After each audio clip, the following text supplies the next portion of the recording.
Hola, empezamos un nuevo vídeo explicativo de los contenidos de la historia del arte de segundo de bachillerato. Seguimos con el análisis de los distintos estilos que van a conformar las vanguardias artísticas de comienzo del siglo XX y hoy nos toca hablar del dadaísmo. El dadaísmo va a ser posiblemente una de las vanguardias más rupturistas, más transgresoras, más innovadoras de todo el panorama artístico de comienzos del siglo XX. Es una corriente artística no racional, es una corriente artística que se basa en una rebelión objetiva contra las normas y contra la lógica imperante hasta ese momento en el arte, que tiene un punto de partida, un contexto de origen, concretamente la situación derivada de la Primera Guerra Mundial, en el año 1916, en un hotel de Zúrich y de la mano de un poeta de origen rumano, Tristan Tzara, en el que van a coincidir gente de lo más variopinto, artistas de vanguardia, exiliados políticos,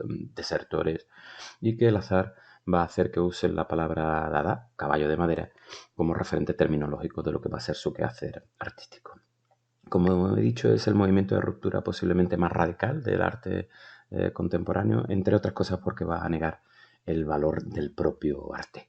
En su fundación confluyen una serie de elementos, entre otros la decepción ante la situación mundial que se estaba viviendo en el contexto de la guerra, el desencanto personal de una serie de pintores que hasta ese momento eran escasamente considerados y también el deseo de llevar a la pintura, ¿no? Todo ese panorama desolador, esa destrucción que asolaba el continente europeo en ese momento. Nos vamos a encontrar que el dadaísmo excede o sale, mejor dicho, de lo que son los cauces hasta ese momento establecidos, reconocidos. Entramos en el terreno de lo irracional, de lo ilógico. Las armas de los dadaístas van a ser en muchos casos el humor, el valor del azar, la provocación, por supuesto, el escándalo, y en muchas ocasiones van a negar el valor del arte como un objeto valioso en sí, ¿no? Ya que cualquier cosa para los dadaístas puede convertirse en un objeto artístico. Van a negar, entre otras cosas, la belleza de las obras de arte consideradas como eternas, van a ser contrarios a esa pretensión de la universalidad del arte y de las obras, y lo que van a defender es lo espontáneo, lo aleatorio, pero sobre todo, y por encima de todo, la individualidad absoluta del artista. Sirva como ejemplo la figura de Samuel Rosenstock, más conocido por su seudónimo, Tristan Tzara, y su ironía provocativa en la propuesta de cómo convertirse en un escritor incomprendido por el vulgo, sobre todo a partir de la utilización de ese método del azar y que lleva implícito una ironía, un sarcasmo extraordinario y sobre todo un ánimo provocativo sobre lo que era considerado como aceptable, ¿no? en la época en la que se desarrolla. Sin embargo, desde el punto de vista de la historia del arte, y más concretamente para un curso como segundo de bachillerato, a quien hay que analizar es a Marcel Duchamp. Duchamp es considerado uno de los artistas más influyentes del siglo XX. Se va a adelantar y mucho, además, ¿no?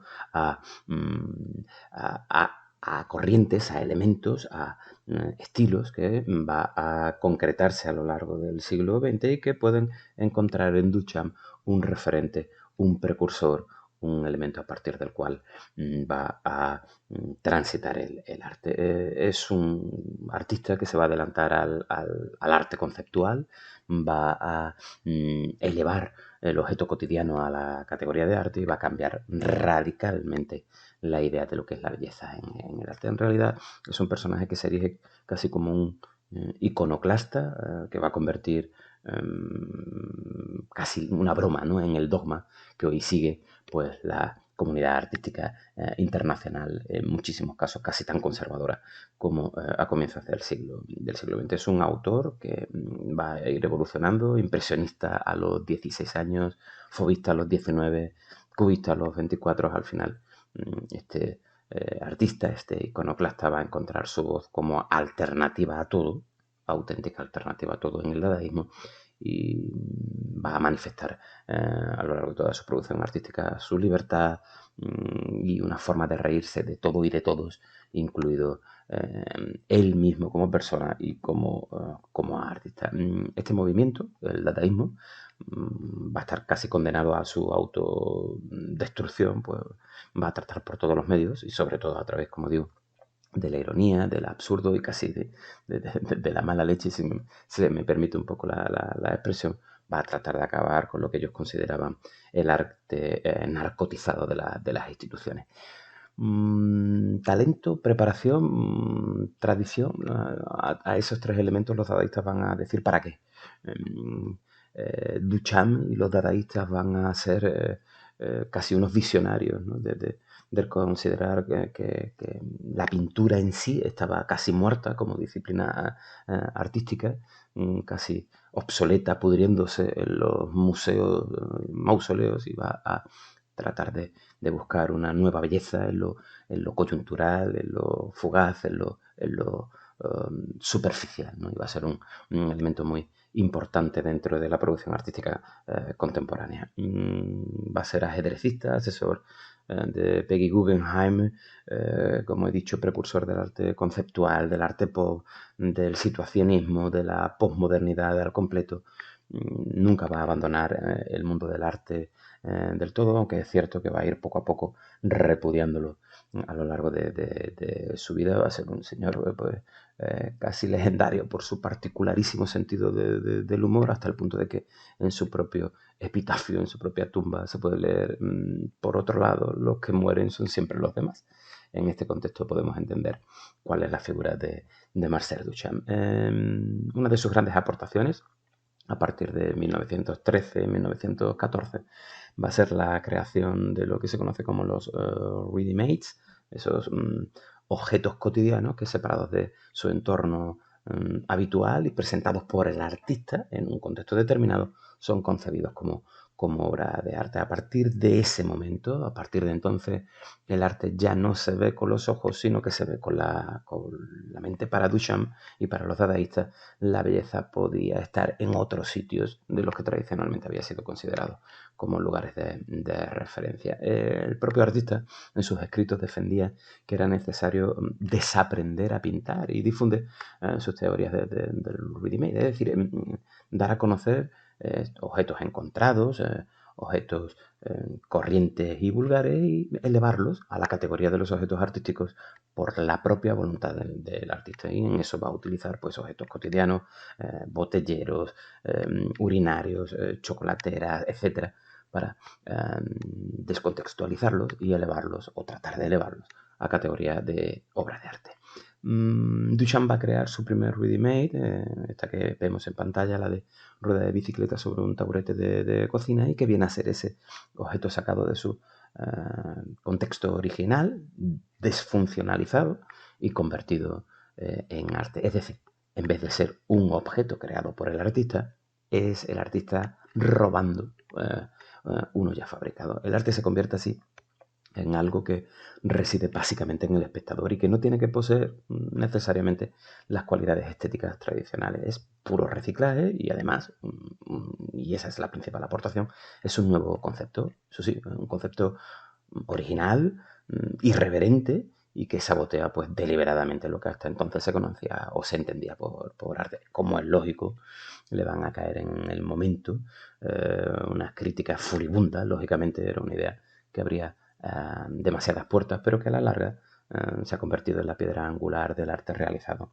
en buena parte del siglo XX. Es un concepto tan influyente que todavía se usa como algo nuevo y rompedor en cientos de galerías y museos de arte contemporáneo del mundo, a pesar de que ya tiene más de 100 años esta idea, ¿no? Pero bueno, esta obra fue la primera. Esta en realidad es una copia posterior porque se ha perdido la original, y esto tiene pues un grandísimo valor. En esta línea, además de la rueda de bicicleta, nos encontramos su obra Botellero. Según palabras del propio Duchamp, se trata de un ready-made no interesante ni en la forma ni en nada, sino indiferente. Eso sí, está realizado para criticar devastadoramente a las obras de arte y tratar de fetiche a todo objeto artístico. El objetivo de este tipo de obras no era el escándalo por el escándalo. Lo que Duchamp pretendía era algo más profundo, era plantear el debate sobre qué es arte y quién decide que lo sea. Y en el fondo lo que buscaba era, por supuesto, protestar contra el sistema que había vigente, según el cual eran los críticos y los galeristas quienes definían qué era una obra de arte y qué calidad tenía. Así que Duchamp lo que va a hacer con este tipo de obra es reivindicar que la obra de arte era aquello que el artista decidía que sí lo fuera. Es decir, es un proceso que parte del artista como protagonista, no receptor, a través de una serie de intermediarios que se sitúan en el punto medio entre el creador y el espectador que lo contempla. Otra de sus obras más icónicas, posiblemente la más icónica, es la que vemos en imagen, la famosísima obra de la fuente. El artista se va a comprar un urinario blanco de porcelana, lo va a llamar Fuente, lo va a firmar con el seudónimo R. Muti y lo va a mandar a la Sociedad de Artistas Independientes para que fuera incluido en su exposición anual. Evidentemente, el urinario va a ser rechazado y eso que en las fases de la exposición se explicitaba que todo aquel que pagara $6 tenía derecho a exponer, ¿no? Es imaginable la cara que se les pondría al jurado al ver esta obra de arte, entre comillas. Y por cierto, un jurado al que pertenecía el propio Duchamp. Así que, para que entendamos la particular forma de entender la situación, el propio Duchamp, que forma parte del jurado, presenta bajo seudónimo una obra absolutamente rupturista, absolutamente desconfiguradora, y se va a encontrar, pues, evidentemente en una situación bastante surrealista, ¿no? Duchamp se debe echar, la verdad, que una buena risa, pero al final resultó que esta broma, pues casi si se me permite la expresión, se le fue un poco de las manos, sin querer, posiblemente. Creó la primera obra de arte que se conoce como arte conceptual y abre las puertas a la tendencia que defiende que casi cualquier cosa en un museo es arte. Lo cierto es que Duchamp lo explicó bien claro en sus propios escritos, y una frase famosa del artista es la que dice que les arrojé a la cabeza un urinario como provocación y ahora resulta que admiran su belleza estética. La estética, la verdad es que era lo de menos. Duchamp quiso transmitir algo tan noble y serio como una idea, probablemente una especie de corte de mangas a la propia comunidad artística internacional, pero las cosas de la vida, ¿no? Resulta que en el año 2004 esta fuente fue votada como la obra de arte más influyente del siglo XX por 500 profesionales del sector artístico, casi nada. Así que lo que comienza siendo, pues, una provocación, en palabras del propio Duchamp, acaba convirtiéndose en una auténtica revolución del arte conceptual. No va a ser la única obra provocativa, ni mucho menos del artista que nos ocupa, porque para Duchamp el arte, además de ser un urinario, podía ser, por ejemplo, robar una reproducción de la Mona Lisa de Da Vinci, pintarle unos bigotes y una perilla y colgarla en un museo, y ahí evidentemente va a producir un escándalo monumental, porque lo que hace es revertir completamente lo que es considerado arte. ¿Es legítimo robar en arte? La capacidad que tiene Duchamp es que va a apropiarse de una obra de otro, creando una novedad, porque desde luego lo que hace es generar un nuevo pensamiento en la cabeza del espectador que se enfrenta a una obra de arte alterada, ¿no? Duchamp evidentemente pinta sin respeto alguno, ¿no?, sobre esta obra maestra ya considerada en la época como algo intocable. Pinta el bigote, pinta la perilla, y además, ya para ser aún más provocativo, le va a cambiar el título. Al leer deprisa las iniciales en francés, o tenemos la frase, ¿no?, ella tiene el culo caliente. Así que imaginemos en el contexto ya la irreverencia que supone la transformación de una obra maestra. Evidentemente no es un original, es una reproducción, y el titularlo con una serie de iniciales que, leída rápida, pues tiene un contexto tan desafiante, ¿no? El artista va a desafiar, ¿no?, a las convenciones artísticas en muchas ocasiones, va a realizar más versiones de esta obra, esta vez sin bigote y sin perilla, y ya en el ánimo de provocación completa la va a llamar Ella tiene el culo caliente, afeitada. Este es Duchamp, este es el perfil, este es el planteamiento de un artista, por supuesto, criticadísimo en la época, pero que va a tener una pretensión iconoclasta, la pretensión iconoclasta de despojar el arte de toda solemnidad, y eso se materializa, por ejemplo, en una exposición en la que este ready-made del perchero fue utilizada en la práctica, incluso por los propios asistentes. Es romper con los cánones completamente del arte aborregado, tan característico de la época, con una vertiente provocativa, humorística, azarosa, ¿no? Nos vamos a encontrar con las últimas obras importantes en la producción artística de Duchamp. Es La novia desnudada por sus solteros, conocida también como el Gran Vidrio, que es una obra a medio camino entre escultura, tampoco es exclusivamente una pintura, es arte, eso sí, pero es un arte tan radical en apariencia como un arte radical en sus intenciones y en sus implicaciones, ¿no?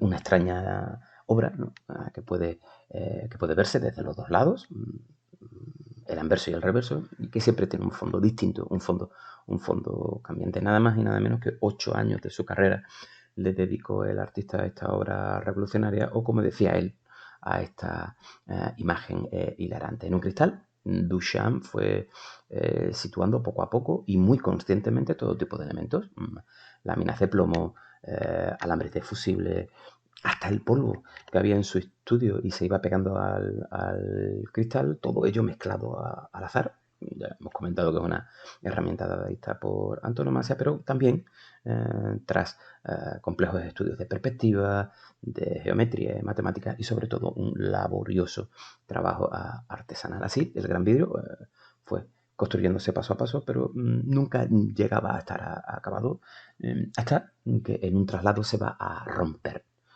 Fue entonces cuando Duchamp va a dar por concluida la obra al ver estas grietas que se habían formado a modo de tentáculos, y que en esta vinculación del artista con el azar, ¿no?, con la anécdota, con lo coyuntural, pues la va a dar por finalizada. Así que pegando los trozos y metiéndolo todo en un marco de aluminio es como se puede ver actualmente el Gran Vidrio, aunque es cierto que hay varias réplicas autorizadas por el artista a lo largo del mundo. Cada elemento que aparece en la obra es el resultado de estudios, de cálculos, de experimentos meticulosos para intentar expresar un concepto. El concepto es la tensión sexual, las complejas interacciones que vive la enigmática novia del panel superior, aparentemente, o tal como lo explicaba Duchamp, en un estado de deseo perpetuo, y sus 9 solteros del inferior, rodeado de todo tipo de extraños y de complejos aparatos. En la parte de la novia vemos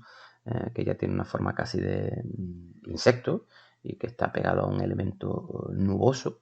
Es curvilínea, es orgánica, es prácticamente monócroma, y si le echamos algo de imaginación necesario, prácticamente imprescindible, parece casi estar atrapada, ¿no?, presa en una especie de jaula en las alturas. La parte de los solteros vemos que está mucho más colorida, hay más líneas rectas, hay una especie de molinillo de chocolate y diversos mecanismos que parecen ser hidráulicos y que se activan por alguna razón, aunque no es todo el típico galimatías críptico, ¿no?, del arte moderno, porque Duchamp va a dejarlo todo explicado, y además muy bien explicado, parte por parte, elemento por elemento, en una serie de abundantes notas y de diagramas reunidos en lo que se llamó en su momento The Green Box, que casi es considerado una obra de arte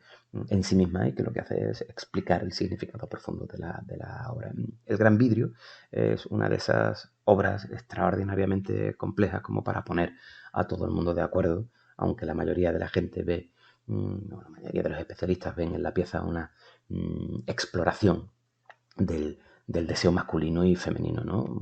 También se ha utilizado como argumento, ¿no? La vinculación con una máquina de amor frustrante, ¿no? Frustrante porque es incapaz de conseguir su objetivo, quizás, y esto sea más que probable que sea una burla solemne de la propia solemnidad del espectador decidido a encontrar un significado. Es decir, es una tomadura de pelo en algunas ocasiones las obras de gente que trata de encontrar un significado profundo en lo que no lo tiene. Todo puede ser elementos combinados que se conjugan en la realización de esta obra dentro de la particularidad del dadaísmo, ¿no? Ya lo dijo el propio Duchamp. En muchas ocasiones creo que el artista no sabe lo que hace, le doy aún más importancia al espectador que al artista. Como conclusión podemos decir que tal vez, ¿no? Sea o tal vez el valor que el movimiento del dadaísmo aporta a la historia del arte es precisamente el cuestionarse qué es el arte en todo momento. Y eso hace que el artista constantemente tenga que replantearse este aspecto, interrogándose a sí mismo y al resto de la sociedad. Como es lógico, es un estilo tan rupturista que va a ser muy incomprendido en el momento en el que se presenta, e incluso, aunque haya ejercido una influencia tan importante en el arte posterior, sigue siendo uno de los elementos más difícilmente comprensibles para los que se acercan al arte contemporáneo y la polémica de qué es arte y qué no es arte en la producción de los distintos artistas.